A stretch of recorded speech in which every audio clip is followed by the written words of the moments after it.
Amigos, muy buenas noches. Gracias por acompañarnos a uno más de sus programas de Grupo Integra Consultores, los expertos en bienestar y salud. Y el día de hoy vamos a hablar de un tema muy importante. Hablemos de emergencias. Entonces, el día de hoy nos acompaña Antonio Nuño. Gracias a ti por acompañarnos. Y pues bueno, dentro de nuestras esferas del bienestar, como ustedes bien saben, en la consultoría nos dedicamos a implementar estos programas de bienestar y salud. Y pues bueno, uno de ellos es la parte de la seguridad, ¿no? Cómo nosotros percibimos esta seguridad, en qué momento podemos detectar qué es una emergencia, qué no es una emergencia. Y pues mil gracias por acompañarnos, mil gracias Rose por estar. Bel, gracias a ti también. Toño, pues bueno, tomo la palabra para agradecerte personalmente también tu tiempo y tu experiencia, Toño, en esto que bueno, como dice Bel, es una verdad. Andamos por la vida, ¿no? En lo personal y en lo laboral, y a veces no sabemos justo qué hacer, cómo actuar ante una emergencia. Y que básicamente, bueno, justo hoy tu experiencia nos va a permitir tener un panorama más amplio sobre lo que sí tenemos y lo que no tenemos que hacer. Entonces, Toño, el micrófono es tuyo. Bueno, en principio, antes de continuar con esto, quiero hacer hincapié en que Toño representa la Cruz Ámbar. Él nos va a platicar un poquito lo que es la Cruz Ámbar. La mayoría de las personas que habitamos este planeta no sabemos que existe una Cruz Ámbar. Entonces, Toño nos va un poquito a dar ese preámbulo sobre el conocimiento de Cruz Ámbar y, bueno, lo que comentábamos en un principio, saber qué es una emergencia y qué no. Entonces, Toño, nuevamente gracias. El micrófono es tuyo, por favor. Todo tuyo, por favor, Toño. Bueno, chicas, muchas gracias. Gracias por la invitación. Y bueno, de esto ya Cruz Ámbar nace hace 40 años más o menos. Con la historia de una familia, la familia Béjar Treves, que es el doctor Marcos Béjar, que es el fundador, y su esposa Raquel, y su hijo, que se llama Carlos. En un viaje que hicieron hacia lo que es Guanajuato, aquellos lugares, de repente su carro se descompuso, tuvieron esa circunstancia allí, nadie se detuvo a ayudarlos, nadie. Pero eso sí, las personas insultaban, ¿no? Antes porque estorbaban. Pues estorbaban. Los carros de antes eran carros enormes, los caminos de antes eran caminos de ida y regreso, solo un carril para cada lado. La gente no los ayudaba, pero sí se quejaba, ¿no? Entonces, al regresar de ese viaje, su hijo les dice, oye, pues, ¿y por qué no hacemos algo? ¿No? Entonces así nace Cruz Ámbar y de repente detonó muchísimo ese tipo de servicio hacia la comunidad, la gente o los camineros que pasaban por la ciudad, porque todo lo hacían a través de la banda civil que se usaba, era mucho el uso de la banda civil en aquel entonces, y se enteraron acerca de lo que hacía la familia Béjar, ¿no? Y se fueron uniendo y así creció Cruz Ámbar hasta llegar a nivel nacional. Fue tanto que el se impacto, juntó el apoyo. El impacto que fue necesario ya, legalmente hablando, constituir ya formalmente una persona moral, y en este caso se llamó Cruz Ámbar. Estamos hablando ya en 81, pero todo esto empezó desde los años 70. Yo andaba apenas en proyecto en aquel entonces. Pero así empezó. No se llamaba Cruz Ámbar en aquel entonces, se llamaba Radio Brigada, Club de Radio del Valle de México. Y era de aquí. Pero otras personas se fueron enterando y así se dio el boom, y hasta que fue la necesidad la que los obligó a esa parte, ¿no? Entonces, a partir de eso, Cruz Ámbar lo que busca es concientizar a las personas. Justo. Claro, sí apoyamos, y sí se hacen traslados médicos, se hace bomberismo, se hacen diferentes actividades en rescate en los diferentes estados de la República, y cada delegación es diferente. ¿No? Hay delegaciones muy activas en un determinado ramo y hay delegaciones muy activas en otros. Nosotros aquí en la Ciudad de México pues nos enfocamos un poquito más a procurar la concientización de las personas, ¿no? En qué momento se da una emergencia, y es que eso es lo contradictorio. Normalmente las personas no sienten que las emergencias sean parte de la vida, ¿no? Dicen, emergencias, A mí no me pasa. A mí no me pasa. Sí. Bueno, ya cuando pase algo, ya veré cómo lo hacemos. En ese momento, ¿no? En ese momento, sí. O la otra, pues para eso está el gobierno, para mantenernos seguros, ¿no? Entonces, no se asume una responsabilidad consciente de que pues el ser humano es el que provoca esas emergencias, claro. Es el que provoca esas situaciones en donde uno mismo pues cae en su propia trampa, ¿no? Claro. Entonces eso es lo que intentamos hacer. Cruz Ámbar aquí en la Ciudad de México, por lo menos en la Ciudad de México, buscamos hacer eso, llegar a la gente, a las familias, a quien pues no se siente obligado a tener ese conocimiento, ¿no? Porque si eres policía, estás obligado a saber. Si eres bombero, estás obligado a saber. Sí, claro. Si eres médico, estás obligado a saber. Bueno, ¿y tú como ama de casa? Sí, claro, en la escuela las maestras a veces no tienen esa capacitación. Alumno, claro. Sí, claro. Sí. Comentábamos, Toño, hace un momento, y bueno, es un tema que lo hemos ya abordado un par de veces, y comentábamos que los mexicanos, una de las características que tenemos es el querer siempre ayudar, ¿no? El tema es que además con ese empezamos la conversación hace un momentito, es a veces no sabemos cómo tenemos que actuar, ¿no? Y no es solamente cómo tenemos que actuar, sino cuándo no debemos actuar. O sea, es un tema, toda esa parte tiene un trasfondo que se llama capacitación, ¿no? Y que Cruz Ámbar justo está pues apoyándonos a los particulares, como comentamos, también lo hace para las empresas, ya lo platicará en un momentito más, pero básicamente a quien va dirigido es a los particulares, ¿no?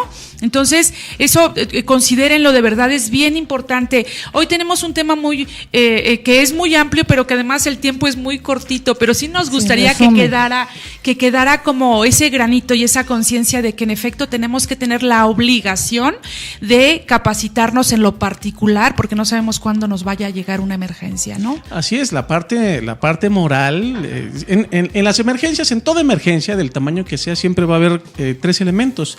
Elemento emocional, uno de ellos. ¿Y por qué emocional? Porque pues trastoca las emociones del que lo está padeciendo, como del que está cerca, que lo quiere ayudar y no puede o no sabe. Es la parte emocional. Claro. La parte legal y administrativa es en qué problemas te metes, si lo haces bien o si lo haces mal. Sí, de hecho. Y la parte última y el tercer elemento son los conocimientos y las habilidades. Así es. Todo esto se conjuga y hay veces que decimos, no importa.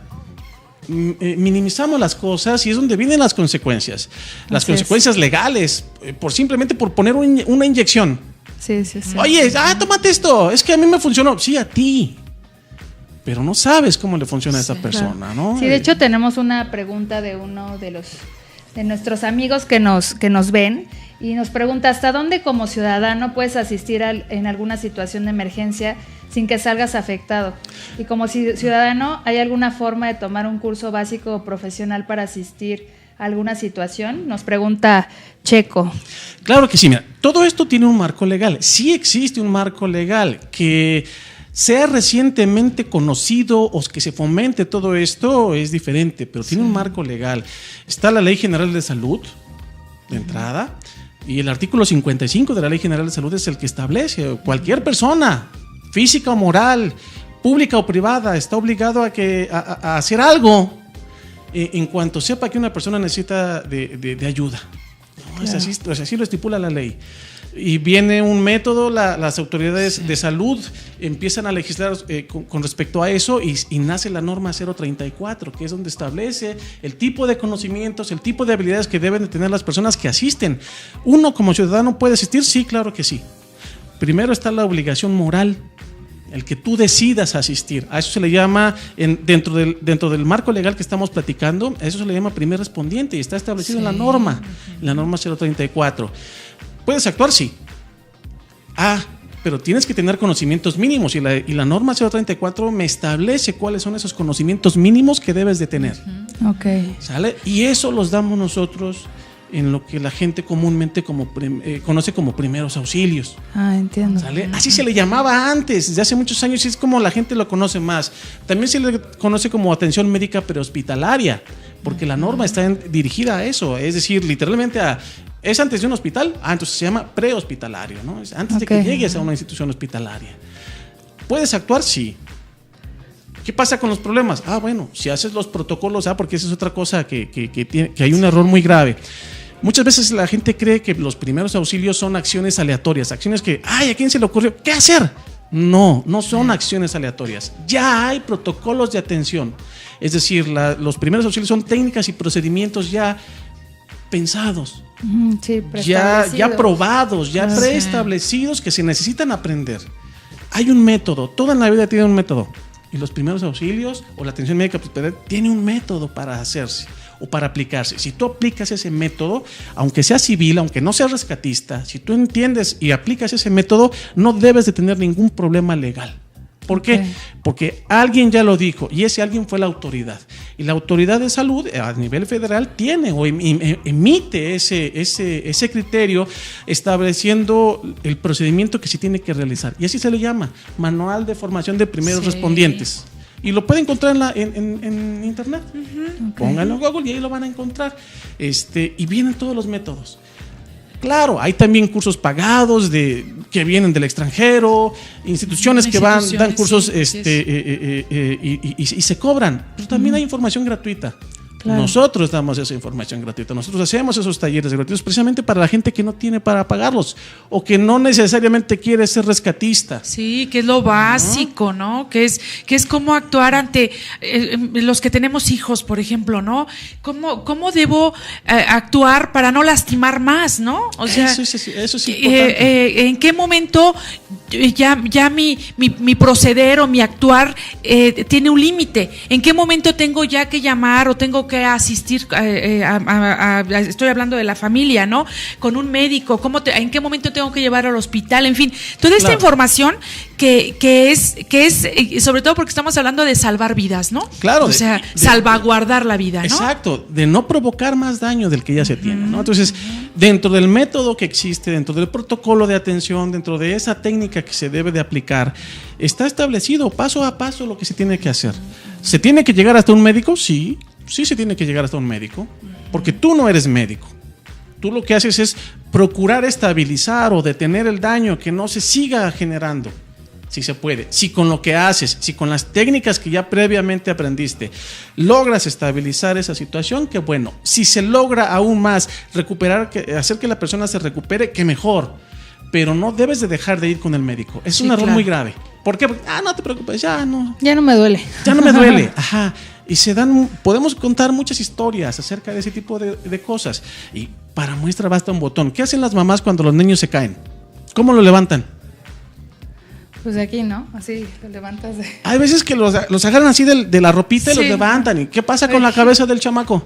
Luego, cuelga. No cuidan de... y ponle azúcar y se le quita, ¿no? Ajá. Azúcar con vas a andar cargando tu azúcar todo el tiempo, ¿no? Vas en el carro del súper, llevas al chamaco sabiendo que no lo debes de llevar en el carro.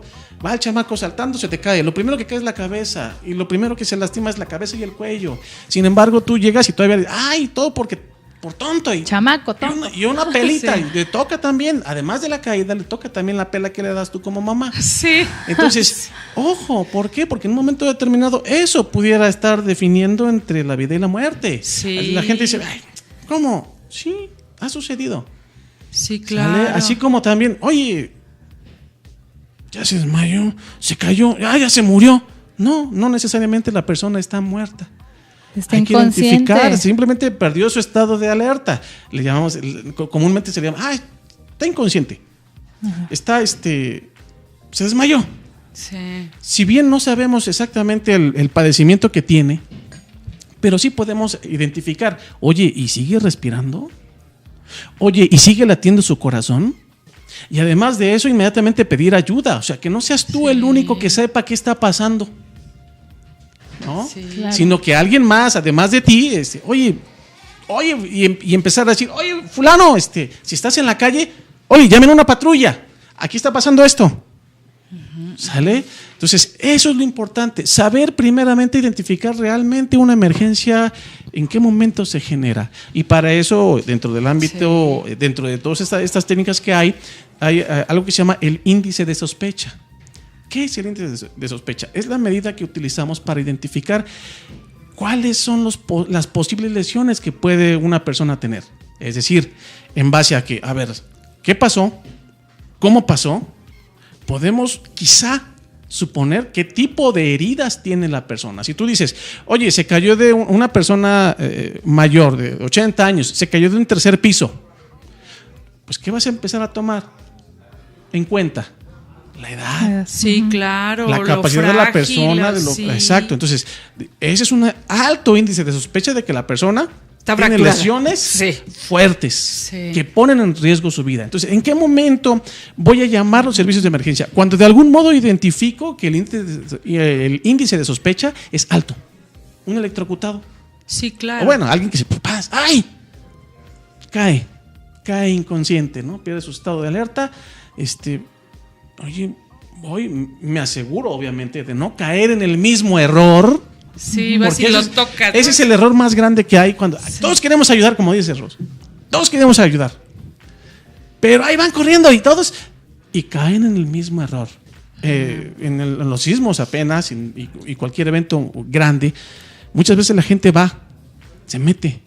Obviamente eso no sale en la tele, pero muchos salieron lastimados por el asunto de acudir y caer en el mismo error de los que intentaban rescatar.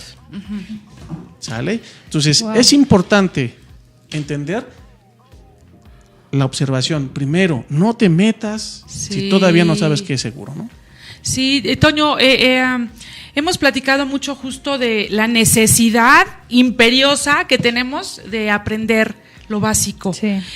Ayúdanos, Toño, con tus datos. ¿Dónde te pueden contactar? ¿Dónde contactan a Cruz Ámbar para que quienes tengan el interés de tener, tomar algún curso o algo básico, tener un acercamiento? Ok, miren, en Facebook aparecemos como la nueva Cruz Ámbar del DF. Ustedes, cualquier grupo de personas que quiera, la familia, los amigos, junten ustedes un grupo de 10 personas mínimo. Y apóyennos con el lugar en donde poder darles el taller. El taller dura, son 4 sesiones de 5 horas, en total son 20 horas. Se hacen muchas prácticas, algunas son muy divertidas y mucha gente queda satisfecha con eso.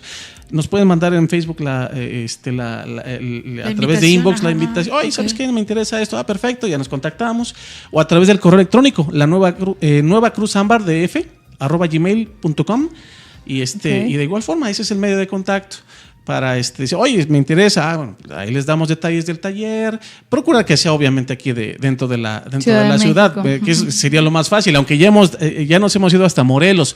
Sin embargo, bueno, pues el problema ahí serían los viáticos, ¿no? Claro. Si nos apoyan con eso, adelante. Todos estos talleres son gratuitos. No cobramos absolutamente nada. Otra cosa muy importante, Cruz Ámbar no es una agencia de certificación de algo, no. Nuestra preocupación es decirle a la gente, a ver, tú que crees que no lo necesitas, te informo que sí lo necesitas. Y por favor, por amor a la humanidad, por amor a tus parientes, a los que atiendes y a los que estás cerca, aprende para saber hacer las cosas y no vayas a lastimarlos más de lo que de lo que ya está, ¿no? Y muchas veces la gente dice eso, ay, no pasa nada. Y desafortunadamente cuando pasa es cuando nos lamentamos. Nos lamentamos, ¿no? Pero eso serían básicamente las redes sociales, la Nueva Cruz Ámbar en Facebook o Nueva Cruz Ámbar df@gmail en el correo electrónico. Y de manera general, en un curso básico, ¿qué es lo que puedo yo aprender? De todo, el marco legal que habíamos visto aquí y paso por paso el protocolo de atención, desde cómo identificar problemas en la escena, de cómo presentarte, para qué sirve presentarte, qué es lo que debes de abordar primero, etcétera, ¿no? Todos esos protocolos de atención hasta llegar al médico. Todo eso lo vemos, el RCP que también es importantísimo. Sí, todo eso vemos ahí. Ok, perfecto. Y tenemos también en nuestras redes, Grupo Integra Consultores, también vamos a subir ahí la información que Toño nos está dejando, para que en caso de que también requieran contactarnos vía este medio, bueno, pues también vamos a tener una respuesta por estos canales. Entonces consideren por favor esta oportunidad que nos están dando Cruz Ámbar vía Antonio, para que podamos tener esa capacitación como comentábamos en un principio, ¿no? Entonces estamos hablando de vidas. Acuérdense que estamos hablando de la familia, sí. Estamos hablando de los compañeros de trabajo. Así es. Entonces, sí es muy importante. No esperemos a que tengamos una emergencia macro como para poder tomar conciencia de que esto es un tema de ya, o sea, es inmediato y es necesario. Sí, ¿no? Así es. Hay cosas que podemos hacer nosotros sin necesidad de estar esperando 2 horas o 3 horas o a que llegue la ambulancia. Sí. Tú lo puedes trabajar de forma muy sencilla, sabiendo el método, sabiendo el protocolo de atención. Así es. Y lograr una estabilización en lo que pues puedes esperar con un poquito más de calmita que los servicios profesionales lleguen. Claro que sí. O sea, ¿se puede? Sí. Nada más que hay que poner atención y hay que aprender cómo se debe de hacer eso, ¿no? De la forma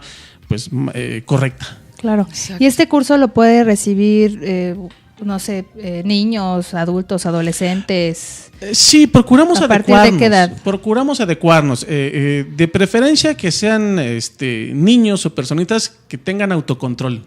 Okay. O si son con mamás y papás, que los mamás y papás entiendan que deben de controlar un poquito a los niños, ¿no? Claro. Porque obviamente en un curso para un niño, si acabamos de darle curso a los scouts, no necesariamente es como el que se le da a los adultos, ¿no? Ahí como que jugamos un poquito más y ese tipo de cosas. Claro. ¿No? Entonces sí, nos procuramos adecuarnos a eso. Ok, pues Toño, pues muchas gracias, Bel, nuevamente es un gusto estar contigo. Ay, gracias, siempre. Antonio, de verdad, te lo agradezco mucho. Gracias. Sabes que te tengo mucho afecto y que bueno, hoy estamos aquí y te lo agradezco mucho nuevamente. Sí, y un último mensaje para la gente que nos quieras compartir, Toño. Claro, no crean que no lo necesitan. Necesitamos el aprender primeros auxilios, necesitamos saber atender a las personas. Es gratis, ¿sale? Sí. Es la invitación. Aprendan para poder apoyar con efectividad y sin hacer daño, ¿no? Sí, y tener consciente esta parte preventiva, para qué llegar a una emergencia, ¿no? Okay. Pues bueno, muchas gracias, chicos, se nos acabó el programa otra vez, siempre nos quejamos de esto, se nos acaba. Nos vemos la siguiente semana. Bye bye.